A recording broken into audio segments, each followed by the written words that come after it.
What's up guys, Atlas here. I want to show you guys, alright, you guys know there's all 3 new heroes coming out here pretty soon. So far what we're missing is Techies, Oracle, Abyssal Underlord, Winter Wyvern, and Arc Warden. I believe that's it actually.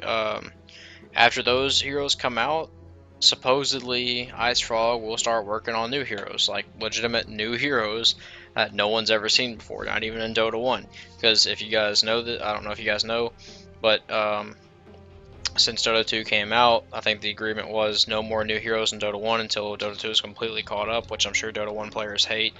I don't play Dota 1 anymore, so I don't really care. But anyway, I'm going to show you guys Abyssal Underlord. Now, fair warning, this is not what he looks like, because if you'll notice, this is just a dragon. I'm also going to show you Oracle later in this video. Let me go ahead and mention that. Prepare for battle.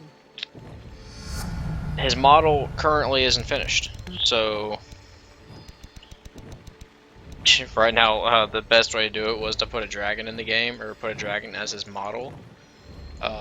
So yeah, so at least that way he wasn't just a floating square of nothingness. Anyway. These will not be his icons, his ability icons for Dota 1 or Dota 2.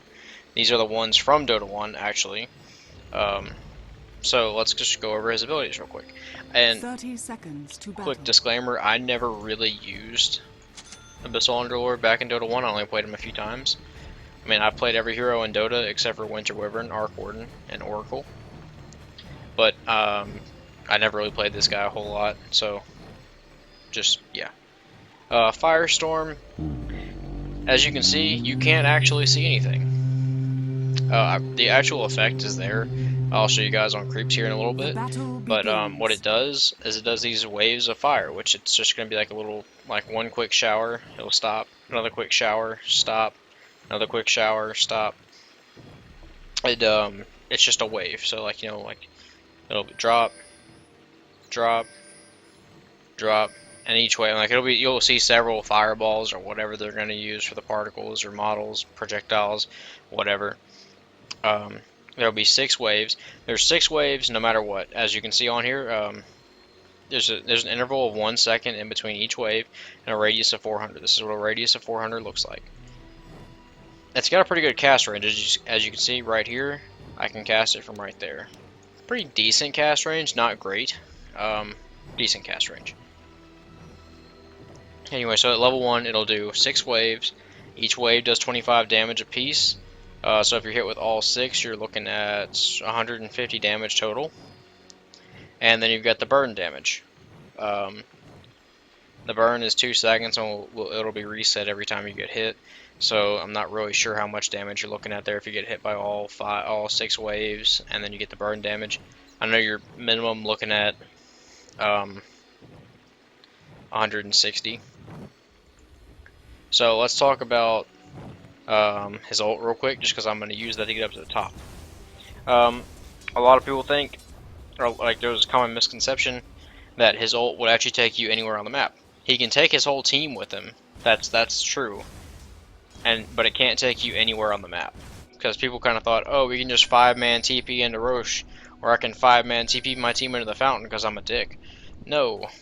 It can only TP you to certain units. And right now there's no animation. Your top tower is under attack. Alright, that creep was killed, so that failed. And here you are. Also, you'll notice he's a melee hero, so the dragon, you're not going to see the projectile, he's a melee hero. Anyway. But yeah, his ult opens a dark rift at the targeted friendly unit's position. Friendly unit's position. He can only go to friendly units. That includes towers, creeps, Helm of the Dominated creeps. Like, you know, if you get a Helm of the Dominator, you know, grab that creep. Let's see.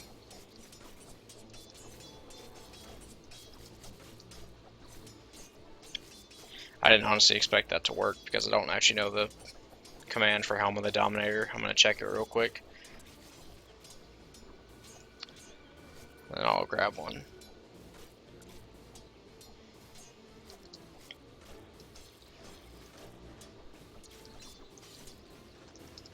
So, Since, you know, a dominated creep you should be able to TP to that. You know, you can sim one to Roche. That creep's gonna get pummeled by the tower. Don't die, creep. Don't die. You're our only hope. Anyway, so let's go ahead and go over it. Whoa, why am I getting so many? Oh yeah, that's I was wondering why I was getting so many of those. His atrophy aura is ridiculous. Nearby enemy units are weakened, losing a portion of their base damage. If it dies while under the effect, Pit Lord gains bonus damage. I guess. Okay, it's the creeps dying. Okay, it's not permanent. Sorry, I was about to think that was permanent. That'd be ridiculous. Yeah. So I killed this creep right here. Notice I'm receiving 5 bonus damage. So let's, you know, create hero, pudge, enemy. Forward. Go ahead and have a little fight here. We'll go over the Pit of Malice. I'm gonna make him keep running this way, and you'll notice what Pit of Malice does. Cast it right there. He's stopped. It's an entanglement. Deadly Pit is conjured at the target location. Any unit that enters is unable to move for some time and takes some damage. It does 100 damage. Apparently that is just flat. 7 seconds. Your middle tower is under attack. Oh, okay. I'm about to say he did not stay there for 7 seconds. The person does not stay there for 7 seconds. That'd be kind of maybe. Hold on. Okay, let's see how much time that actually is. It's 1, Your middle 2, tower is under attack. 3. So okay, so he stays for actually 3 seconds, but the pit will stay for 7. So I guess that means if I summon a pit right here, and he runs over here and walks into it, yeah, he gets stuck. So he still gets that 3-second stuck. Let's see, I don't think he took damage, I'm not really sure though. So to try running him into it. Okay, yeah, you do take damage if you run into it, if you just run in straight into it. The pit stays up for 7 seconds, the disable lasts for 3, alright. And so, you know, once again, you know, Rain of Fire, you can see, oh, there's the first wave, second wave, third wave, fourth wave. Pretty good damage. And by the way, whenever he does come out, you're going to want to get 1 level into Pit of Malice and then focus on Firestorm and Atrophy Aura, if you couldn't tell, because the only thing that changes on this is the cooldown, and it's really not even a big change. It's a 9-second difference, which, to be honest with the fact that with as long as of a cooldown as it is, I don't think it'll make a big difference. Alright, so yeah, Helm of the Dominator Crip you can TP to. So hopefully if you're playing Pit Lord, or Underlord now, he's not Pit Lord anymore, RIP,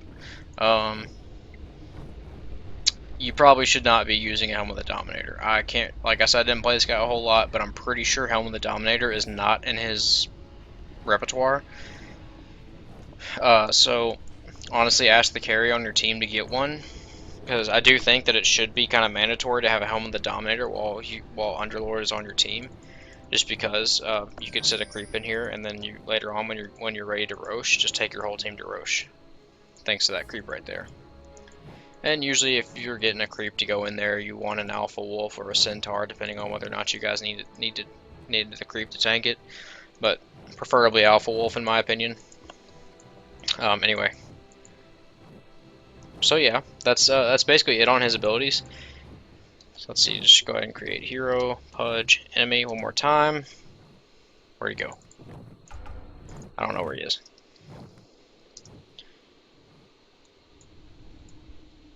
Alright, that pudge just does not exist. Do I not get more vision than that, really? Alright, well, whatever. Try this one more time. There he is. I guess he's decent at farming, and apparently I just stacked that camp, because I'm that good. So yeah. That's pretty decent damage. 14-second cooldown flat across the board.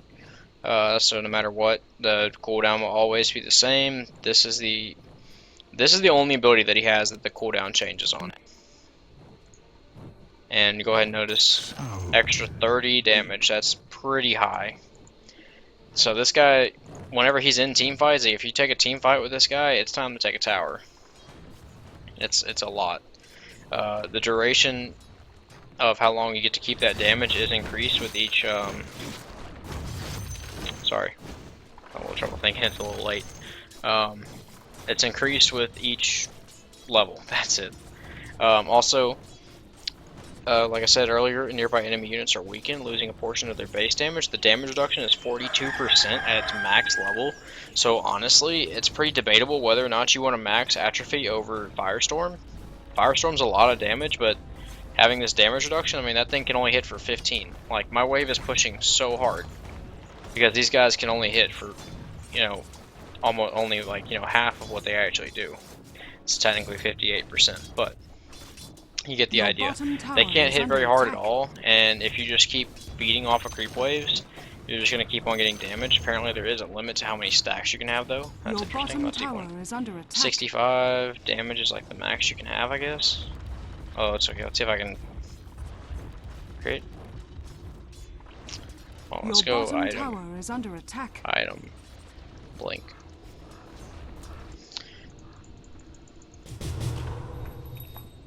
Alright, so I don't know where the heck this guy is, that whatever pudge, but enemy, oh, pudge, enemy. Go ahead and sit him in here, hold position, pudge, enemy. So let's, since these guys are all level 1, they'll respawn Your really top fast. tower Look how is much under damage attack. he's missing at max level. This would just kill carries. Alright, so I'm not sure if like the max damage you can have stolen is 65 or it's just a limit on the stacks. Okay, it's not max of 65. But the max, okay, max stacks is 7.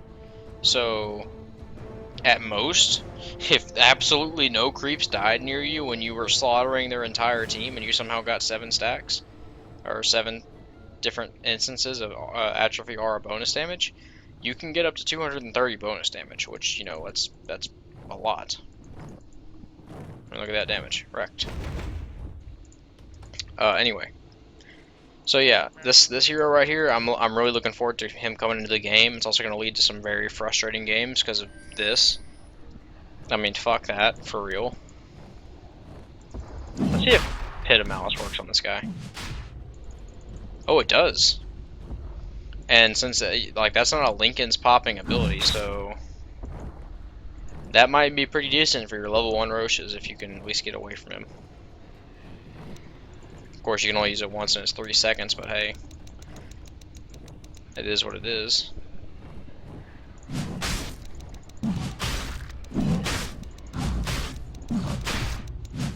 It's gonna take me like a million of these firestorms to actually kill this guy. Probably kill me before I can get enough firestorms down to kill him. Alright, so let's go ahead and go over Oracle. Since I can't, oops. Anyway, sorry. I can't actually summon him because he's not in the commands yet as a hero that I can just go create hero Oracle. Although I guess since I'm loading back in, I can at least try. But I'm pretty sure I can't because I tried that earlier and I don't think it worked. If I ever load back into my games, taking kind of an exceptionally long time. It's really weird. It's probably because of how many times I hit Firestorm. Now the game wants to load all of that in as well. And if this takes much longer, I'll just split this into 2 videos and do Oracle in a separate one. I can hear my computer trying super hard. Alright, yeah, I'm going to split this into a separate video. So thanks for watching. Don't forget to rate, comment, subscribe. Oh, okay, never mind. Won't be splitting this into a separate video. That's embarrassing. Also, to do this, I am having to go to a local lobby, just due to the nature of this. So yeah, it's just, and that's also the same thing, like whenever I use techies, I have to go to a local lobby to do that as well.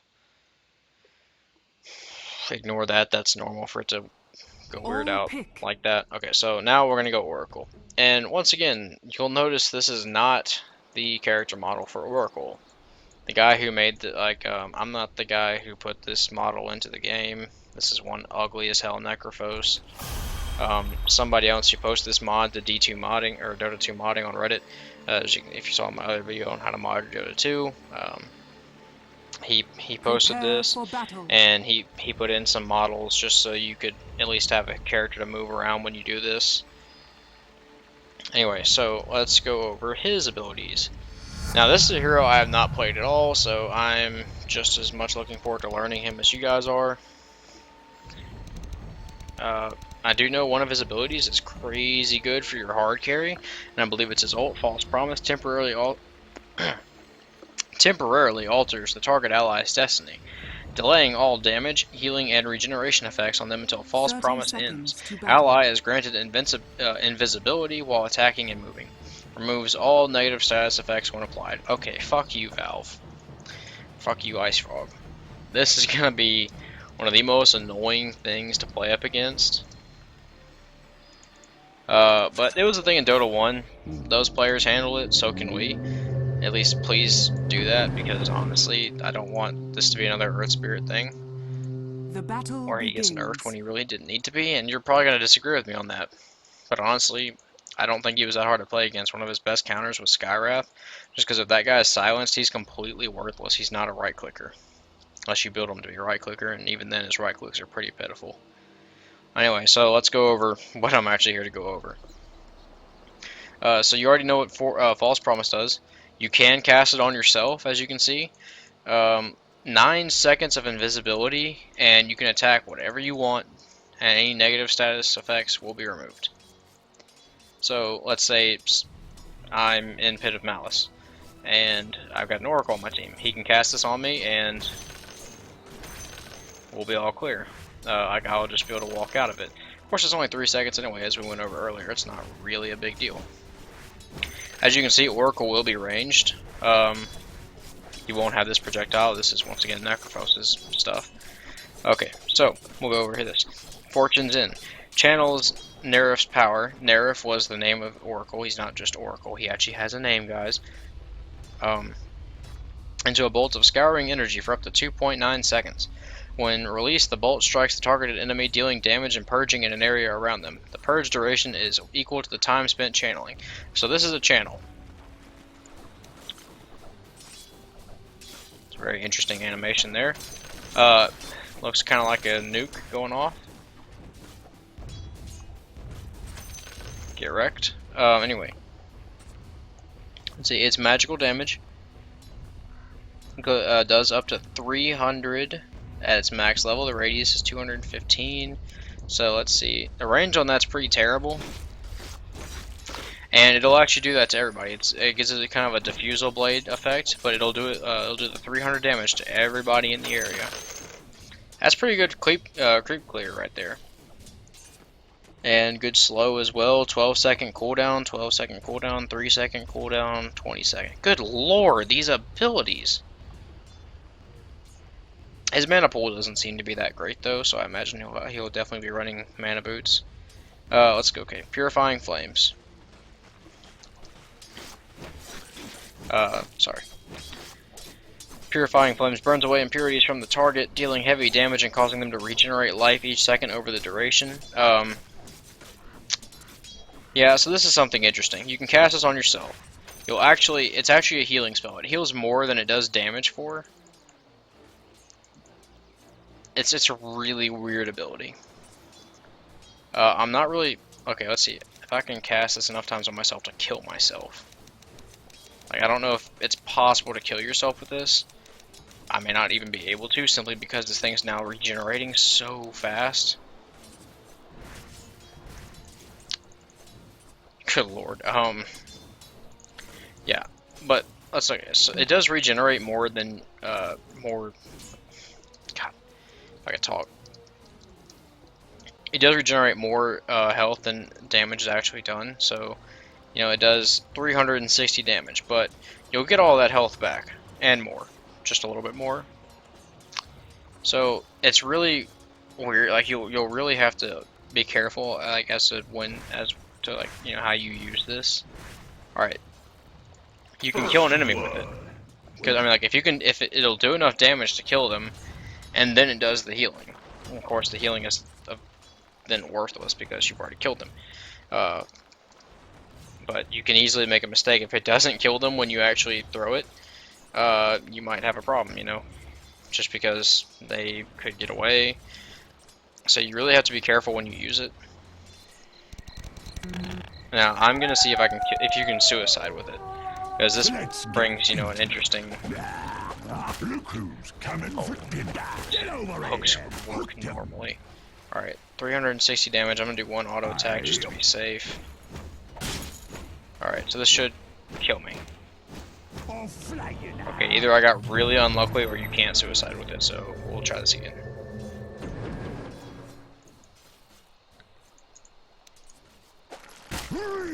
I'm come to pudge. Get over here. Get over here. Oh, wrong hero. Kind of sucked him. Back to the face. Alright, there's no way. Okay, let's see. Okay, you can't suicide with this. Alright, that's good to know. So if you're getting low, kind of treat it like an armlet toggle. You can't kill yourself with it, so, you know, might as well just use it and, you know, hope for the best. Kind of like a soul ring, except you get HP back and it's really not nearly as, whatever. Alright, let's go to False Edict. Nerf enraptures the target, rendering them unable to attack, granting them 100 spell resistance, and increasing the damage they take from other damage types. Can be cast on both allies and enemies. So, I really don't know why you want to cast this on your ally, mainly because it amps up all kinds of damage you take from other people. You get disarmed, and look how hard he's hitting. Now, however, the spell resistance is 100, so I cast this on myself. I guess if he dismembers, okay, yeah, he can't do anything to me. So that, I guess that might be nice when you're getting dismembered or something like that. But to be honest, I mean, it's not particularly good. I mean, okay, it really depends on the situation. Like, I'm not gonna say it's not good. It's just okay. For anybody who wants to play this guy when he comes out, I'm really kind of worried about having teammates who play this guy. Like, I feel like I'm gonna get blown up by my teammate constantly, because this guy has like the amazing potential. Like, this guy has the potential to troll like hard as all hell, or be like the best teammate you've ever had. And honestly, if I see this guy in a public game, I might just quit. Like, if it's not my friend playing him, I might quit. And even if it is my friend playing him, I might quit, because there's a good chance he'll probably dick me over too. Like, literally, Fortune's End and False Promise are the only things he has that can't screw you over. But Fate's Edict, you just can't use that on your hard carry. Unless, like, their entire team is spellcasters, and they have almost no right-click damage. Like, False Edict, or Fate's Edict, sorry, is just a really iffy spell. Like I said, if you're getting dismembered, it sets you pretty nice because, you know, 100 spell resistance. He can't do any damage. And you see? Oh, now it's over with. False Promise, though, is like the greatest thing ever for a carry. You can just sit here and attack for 9 seconds at max level. If they can't see you, it doesn't break the invis. It's basically OP. A lot of people are really worried about that skill coming out. Personally, I think I don't care too much. It doesn't bother me. Anyway, that's basically it for Oracle. Pit Lord was obviously. I'm looking more forward to him coming out than Oracle, but I look forward to both of them coming out because I really want to see this guy get run. I definitely want to see him in pro games, how they use him. But I think a lot of the pros, ever since they moved over to Dota 2, they're not really nearly as familiar with Dota 1 as they used to be. Dendy's probably the only one who might really know a lot about this character, and then again, he's a mid player. He doesn't really play much else, so he might know about the character. And don't hold that against me. Like, Dendy's not like the only one who's gonna know, but he's the only one I know who really, like, he's the only pro player I know that really was really into Dota 1. And also Oracle was after I left Dota 1, so, you know, he left before I did, so he might not even know him. Now, I might be wrong saying that. Point is, I very much look forward to this hero coming out. It's going to be very interesting. Look forward to both of them coming out. Can't wait to see all the secret Roches that happen with Pit Lord. And, like, you're going to have it warded. And if you see them send a creep in there, go kill it. Just watch out for 5-man ganks of the Abyssal Underlord. Although I do want to see if I can. Okay, create hero Oracle. Oh hey, you can spawn him. Let's try Pit Lord. They probably have him listed as Pit Lord. Nope. Create hero Abyssal Underlord. Yeah, okay, you could spawn. Okay, I don't know why I couldn't do it the other time I tested it, but whatever. Now I got it.